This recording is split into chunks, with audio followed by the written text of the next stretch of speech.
there, folks. This is Sean Broderick. How are you doing? Well, I have a great interview for you today. I'm speaking to Charles Funk. He's the CEO of Heliostar Metals. They're a fascinating little explorer you haven't heard much about. They have the Unga project up in the Aleutian Islands, up in Alaska, but that's just the start of the story for this fascinating, interesting company that has so much going for it. Charles is going to give you the lowdown. Charles, could you please speak to my subscribers about who you are and what your company is doing? Yeah, thank you, Sean. As you mentioned, I'm the CEO of Heliostar. We're a new company. We were formed late last year to specifically to advance the Unga project and some exciting projects in Mexico. We have 384,000 ounces at nearly half an ounce at 13.8 grams per ton gold in a resource. And the reason we're so excited is we think as a first step that we can lift that to 1 million ounces, Sean. hmm And so it's in the Aleutian Islands. Most people think, well, that's really remote. No one will ever be able to reach it. I have been to projects up in Alaska, which were fantastic, but the odds of actually getting anything done there were small. Explain why the Unga project is different. The Unga project is unique. It was actually Alaska's first underground gold mine. It produced about 130,000 ounces of high-grade material at the turn of last century. hmm And so there's no better proof that you can mine there than that. It's remote, but it's surprisingly accessible. There's an airstrip that you can land a 737 on, right? And there's two islands that make up the project. hmm And so at Sandpoint, you can get there very easily. And it comes with another really strong competitive advantage. When people think of Alaska, they think cold, frozen, short field seasons. We're drilling there now. We've been drilling there for 3 weeks. We have a 9-month field season, and that's really unusual for projects in Alaska. hmm And well, whenever you do this kind of project, or else I find you need good local support. Could you maybe speak about that a little bit? Yeah, we have an excellent team. So we completed the deal to get access to the project in August last year. And so we immediately got on the ground and started exploring last year. We drilled to Thanksgiving last year, literally the last days of hmm November. And so what our original plan was, and this is a long way to answer your question, Sean, but this project's an amazing project for the potential that exists here. And hmm so most of the work had been focused on the resource in the last sort of 10 years. And so we wanted to expand the total potential. And so we got up there late last year and we got some really high grade hits. Our best hit was 11.6 meters at 7.5 grams, including 4 meters at 16 grams hmm in to expand that resource. Then 6 kilometers away on another structure, we made a discovery of high grade gold that we're back drilling. And then 5 kilometers to the south is this old mine. That's a great story, which we'll touch on.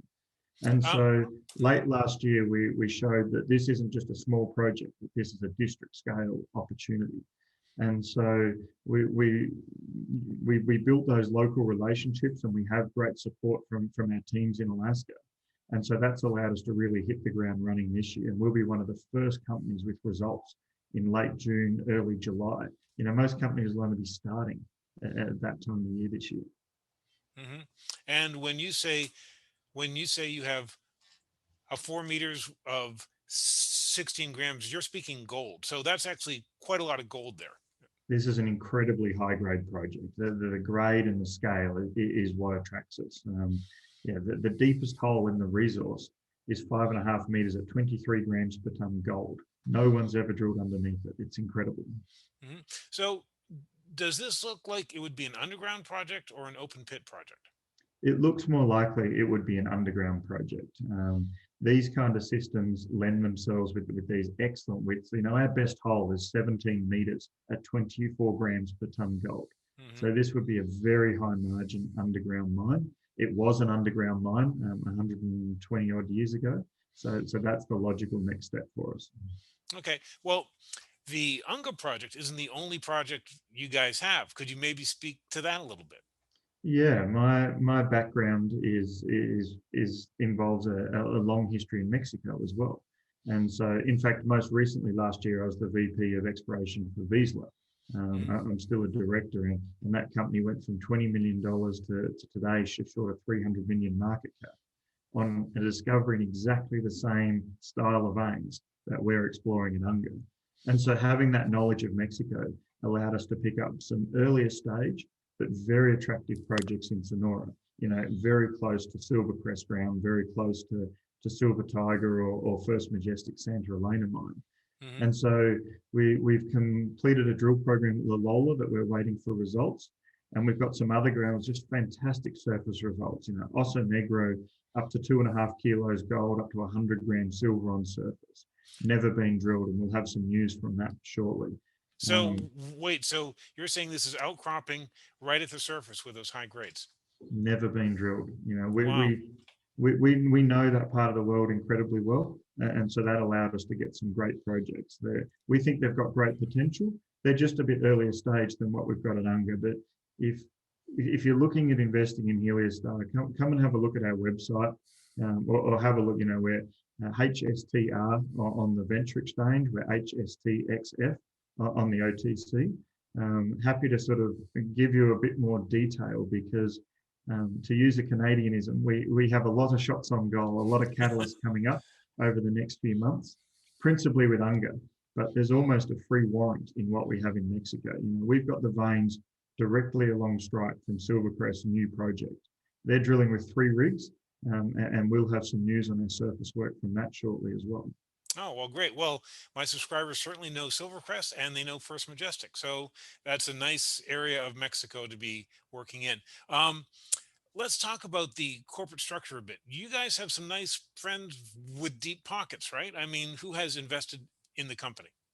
Yeah, we've got a very tight share structure. We just closed an oversubscribed capital raise. So we've got 37 million shares on issue, which means really tight, a really coiled spring should any of these results come in as we expect. Hmm. We're fortunate to have the backing of Eric Sprott, the backing of John Tognetti, the chairman of Hayward. And then we've started to bring in a significant number of institutions. K2, Crescat, Phoenix 2000 have all been great supporters of us. So since we created Heliostar early last year, we're fortunate. We as management team have had technical success. We've built mines, we've raised significant amount of money, and most importantly, made money for investors. So that's allowed us to tap some pretty deep pockets to support our new venture. Excellent. And also, right next to Unger, you have another target as well. Isn't that right? Correct. So Unga is made up of 2 islands. So there's the main island of Unga where we've just talked about all these targets. There's a second island. It's only 5 kilometres away. So it's a 5-minute trip in helicopter or a 20-minute trip in a boat. Hmm. There's an old resource that Battle Mountain found in the 80s. It's a non-compliant resource of just over 200,000 ounces at 1.3 grams per tonne, but it's flat lying at surface, great recoveries. We think there's a feeder zone to it. There's higher grade intercepts. So our plan is later in the year to come and drill that and potentially have another compliant resource that we think we can grow. So it's hard to describe in a short call all the different things we have happening, but we're a very aggressive exploration company with a view of building the resource, ticking over that 1,000,000 ounces, and then splitting into a 2-phase strategy, one of permitting the 1,000,000 ounces, the other of showing the ultimate endowment of the district in Unga. Hmm. Well, since we're speaking about that, what's your a timeline, say, over the next year? What kind of things can my subscribers e- expect to see happening from your company and when? So you can expect to see over the next few weeks results from the Mexican program that we've just completed. I'm in fact in Mexico right now. We're just about to go and visit that work. I was in Alaska last week, so the drilling's going well underway with the 3 rigs there. We've completed 10 holes now. So expect to see those results from late June throughout the rest of the season. And then, as I mentioned, our initial goal was 1,000,000 high-grade ounces. And so look for news showing that we're hitting on these targets. We're not drilling virgin exploration targets. We're stepping out from discoveries of known intercepts. And so if we can do that, then next year it would be a very significant resource program, ahead of going through the permitting process to ultimately put Unga back into production. Great, great. Is there anything else you would like to mention? Anything that No, I should I be think asking I you? think we've touched on a lot there. No, the thing that the key takeaway from my perspective is the management team is a proven team. We've raised the money, we've made discoveries, we've built mines before, so we're very strong, I think, for a company our size. And then the targets we're hitting, I think, are some of the highest probability, high grade targets that are available in the market. I don't think anyone has open intersections on 4 targets on one project at the same time. That's incredibly rare, and that's why we're so excited. Excellent. Well, to that, I would add, it certainly looks like the management of this company has expertise doing this. They've had success before. Success breeds success, I find, in this business. And you're looking where there was an old guy. You are looking where there was an old gold mine. Often the best place to look for a gold mine is an old gold mine. I mean, just because of the new technology and the new discoveries, really works out very, very well. So it's Heliostar Metals, symbol HSTR on the TSXV, and on the OTCQX, it's HSTXF. Isn't that right? That's correct. All right, cool. Thanks very much for speaking to my subscribers.